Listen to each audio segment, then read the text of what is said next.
फिर ये क्या? हाँ, आज एक मतलब लड्डू वड्डू का जुगाड़ भी होगा। हाँ,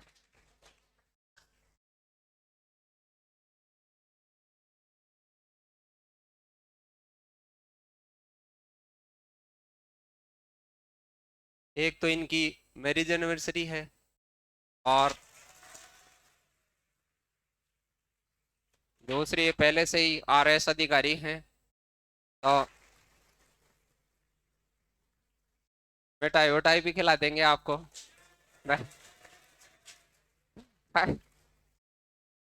और कुछ ये अपने अनुभवों से बताएंगे अपने को।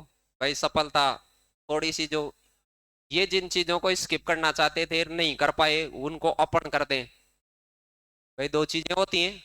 भाई मान लो कि मैंने अच्छी मैथ 10 साल में सीखी, तो फिर आपको हम 3 साल में इसलिए महीने में सिखा पाते हैं कि हमें उस दौरान ये पता था कि भाई इन चीजों को पढ़ना और ना पढ़ना बराबर ही था, तो इनको छोड़, या इसको ऐसे सीखते हुए ये गलती कर दी। तो कई बार कोई सक्सेस आदमी होता है, उससे अपन ये सीख सकते हैं, या कई बार बहुत बार फेल हो गया आदमी, वो भी सिखाता है अपने को कि यार ये चीज कर करके मेरे साथ दिक्कत थी, तू ये मत करना। तो उनको अपन अवॉइड करेंगे तो जल्दी से क्या हो जाएंगे, सक्सेस हो जाएंगे। तो पहले तो शालिनी जी का स्वागत कराएंगे, उसके बाद हाँ कोई भी एक आध बच्चियां आ जाओ।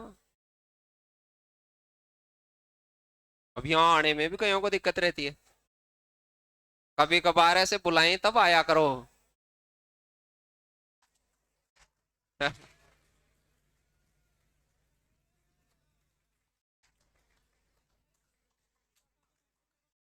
वो कैसे भी बंदे वैसे बांध लो। कौन सी यहाँ कौन सी प्रतियोगिता हो रही है कि अच्छा बांधोगे तभी होगा?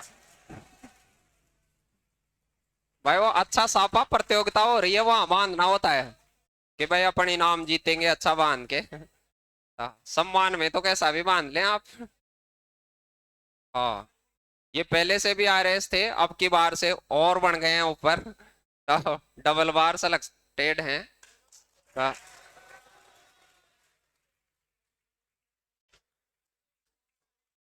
पहले उस फर्स्ट बैच में आके गए थे, पहले रिजल्ट नहीं आया था उस समय। इधर बीच में खड़े थे। हाँ,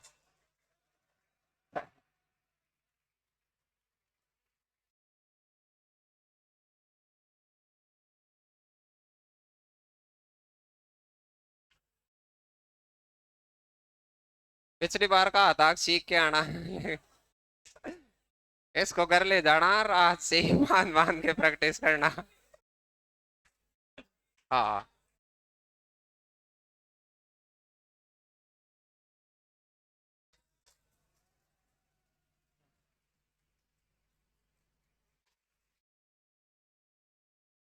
बैटर सापा उसको बांधने की जरूरत पड़ता है जो कुछ ही नहीं करता, वो जर्दा लगाता है और बस वैसे बैठता है, और उसको वो कोशिश करता है, जो कुछ करता है वो कैसा भी बांधे लोग उसको देखेंगे।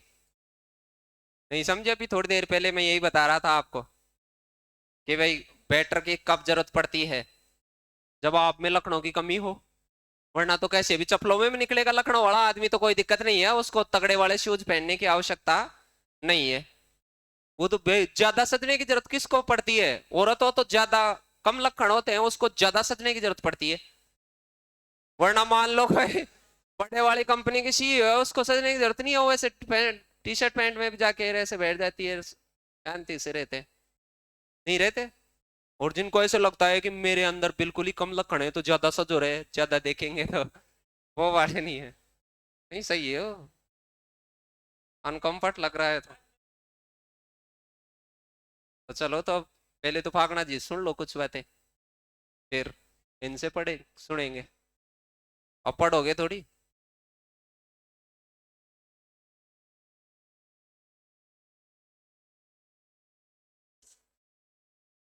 वैसे सुबह आपने सुन ही लिया मेरे से, तो फिर भी आज का दिन हमारे लिए बहुत ही अच्छा दिन है। और हमारे जो पारिवारिक सदस्य के रूप में पहले भी इन्होंने काफी बच्चों को मोटिवेट किया है, आए थे पहले। इस प्रकार से आज मैंने तो स्टेटस देखा, आज मैरिज एनिवर्सरी भी थी। मुझे ऐसे अनुमान लगा कि आज ऑफिस नहीं गए होंगे, आज तो कहाँ पर होंगे, घर ही होंगे। और घर कोई दूर नहीं है, शाहपुरा ही है। सही है। ऐसे देखा जाए तो ये जो प्रोग्राम है छोटा सा, ये भी पढ़ाई से जुड़ा हुआ ही है। आप इसको ये ना समझें ये पढ़ाई का पार्ट नहीं है, कि हमें मोटिवेट करने के लिए ऐसी प्रतिभाएं हमारे सामने होना जरूरी है। क्लियर है। नाम की बात करें तो नाम आप जानते होंगे अधिकांश लोग, शालिनी चौधरी जी हैं। इनका तो ऐतिहासिक थोड़ा सा बैकग्राउंड अलग रहा। सुबह से जो मैरिज एनिवर्सरी का जो मैसेज था थोड़ा सा अलग था, happy marriage anniversary my cardiologist. इसका मतलब जो डॉक्टर साहब हैं वो ऑलरेडी क्या है, कार्डियोलॉजिस्ट हैं, डॉक्टर हैं। और ये खुद भी पहले क्या थे, डॉक्टर थे। और डॉक्टर लाइन से आकर के इधर आरएस बना।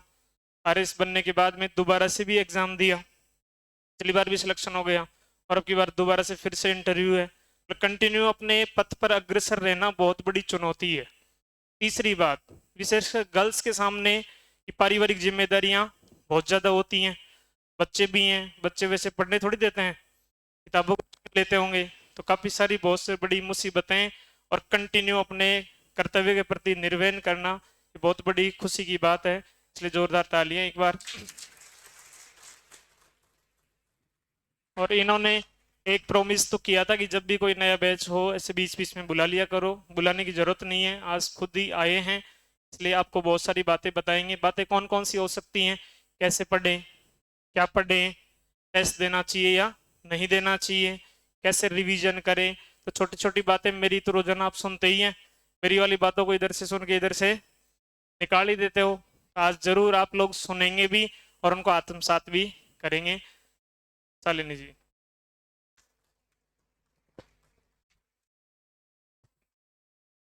ठीक है ना।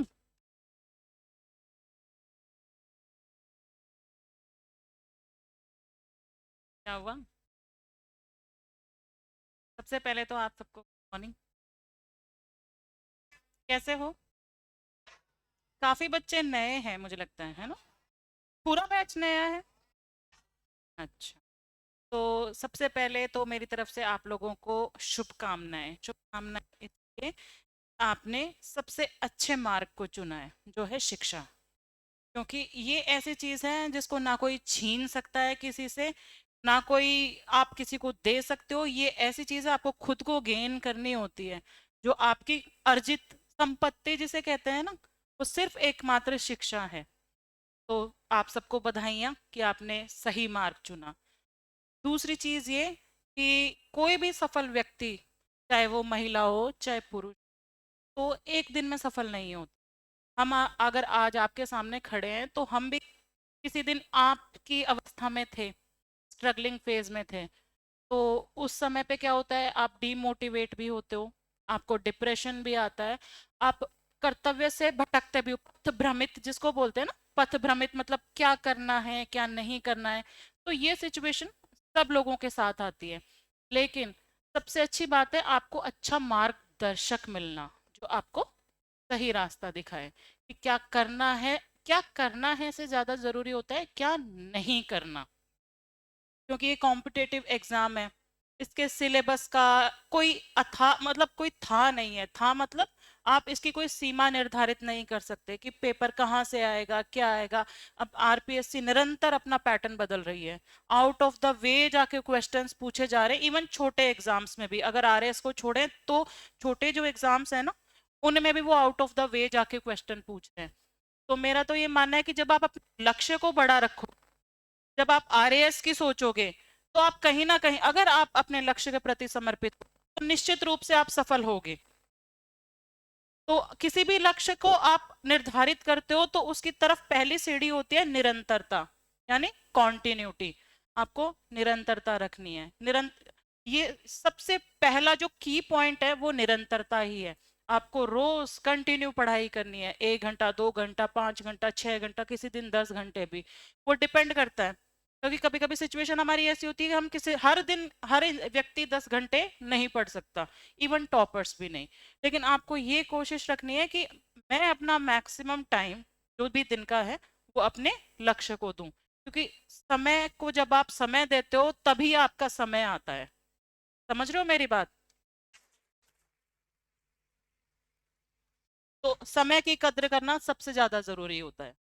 तो अपने टाइम की कद्र कीजिए। दूसरी चीज है मैनेजमेंट, यानी समय प्रबंधन। आपको समय कैसे प्रबंधन करना है, लड़के हो चाहे लड़कियां हो, फैमिली रिस्पॉन्सिबिलिटीज मुझे लगता है थोड़ी थोड़ी हर किसी बच्चे के ऊपर होती है, तो आपको वो भी मैनेज करनी है।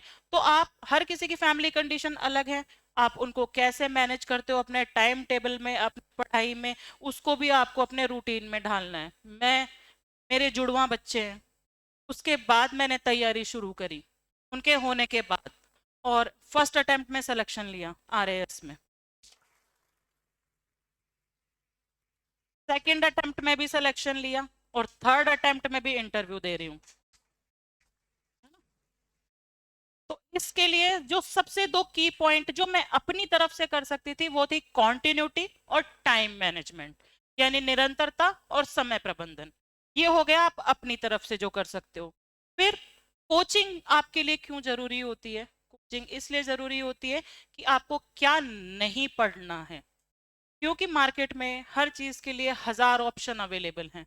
हम हर व्यक्ति कंफ्यूज होता है, नहीं इसमें ये लिखा है, उसमें वो बेटर है, उसमें वो बेटर है ना। तो सबसे बड़ी चीज है आपको अपनी क्लैरिटी ऑफ माइंड रखना कि हाँ, मुझे इस चीज पे फोकस करना है और मुझे इतना पढ़ना है। एक ही सिलेबस को, जो आपने अपने नोट्स हैं या जो भी आपके पास मटेरियल है, उसको बार बार रिवाइज कीजिए। एटलीस्ट उस पे आपकी कमांड होनी चाहिए कि वहां से अगर मुझसे पूछा जाए तो वहां मैं न अटकूं, क्योंकि एक आध क्वेश्चन जो कहीं नहीं था उस किताब में था, उसकी वजह से सिलेक्शन नहीं होते।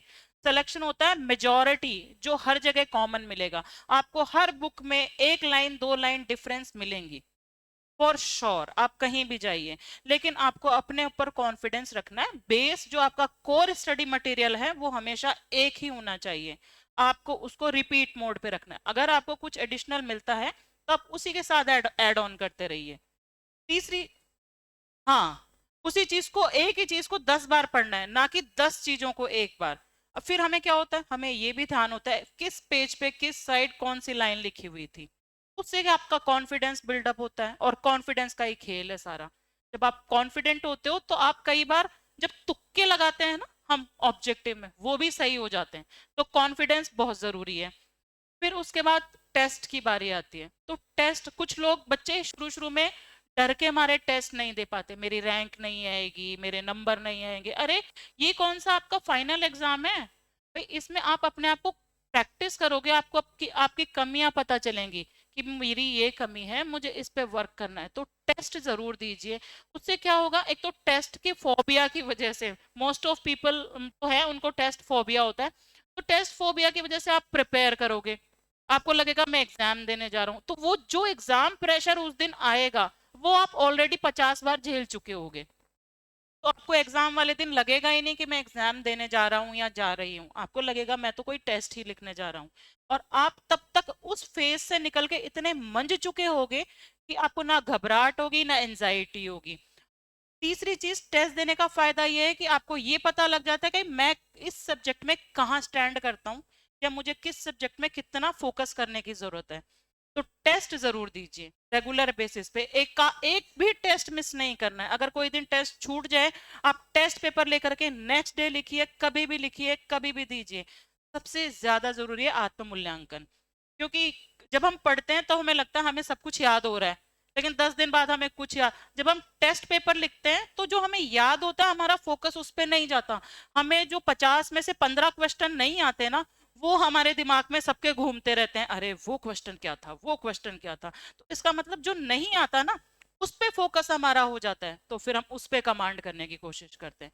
तो टेस्ट जरूर देना है। फिर चौथी बात आई मटेरियल की, तो मुझे लगता है सर ने आपको बहुत अच्छा मटेरियल प्रोवाइड कराया होगा, बेस्ट जो भी मटेरियल सर ने बनाया होगा, तो उस पे आपको कॉन्फिडेंस रखना है और फोकस करना है, और डेली रूटीन में पढ़ाई करनी है, टेस्ट देने हैं, बाकी सर बैठे हैं आपकी प्रॉब्लम सॉल्व करने के लिए, है ना। Best of luck, thank you.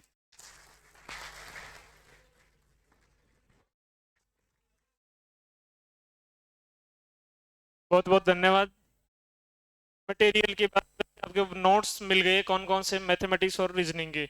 ऐसा कोई एग्जाम नहीं जिस एग्जाम में कोई प्रश्न आया और आपके उस नोट्स में नहीं हो, आपके पास ये तो प्रमाण है ही। नेक्स्ट जो अदर जो सोर्स है वो धीरे धीरे आपको डिलीवर हो ही रहा है। टेस्ट के बारे में थोड़ा सा बताना चाहूँ, हमने वीकली टेस्ट सीरीज शुरू कर रखी है। कौन से डे को लगता है? गुरुवार। बुधवार की छुट्टी रहती है, गुरुवार को आते ही क्या देना है? टेस्ट। अब तो और भी ज़्यादा कॉन्फिडेंट हो गए कि अब तो टेस्ट देना ही देना है। किन्हीं कारणों से नहीं भी दे पाए तो उस पेपर को लेके आप लोग घर पे भी दे सकते हैं। सही चीज़ें। बाकी बहुत बहुत शुभकामनाएं। ऐसे और भी साथी होंगे जिनको बुलाते रहेंगे। थोड़ी सी एक जिम्मेदारी, मैरिज एनिवर्सरी पे थोड़ी सी जिम्मेदारी दे दिया जाए। जब भी आपको टाइम मिले तब इन भोले टाबरों को संभाल जाया करो, बस इतना सही है। लड्डू मिठाई आपको मिल जाएंगे दिसंबर के महीने में। दिसंबर के लिए कह रखा है ना आपको? चलो बहुत बहुत धन्यवाद, थैंक यू।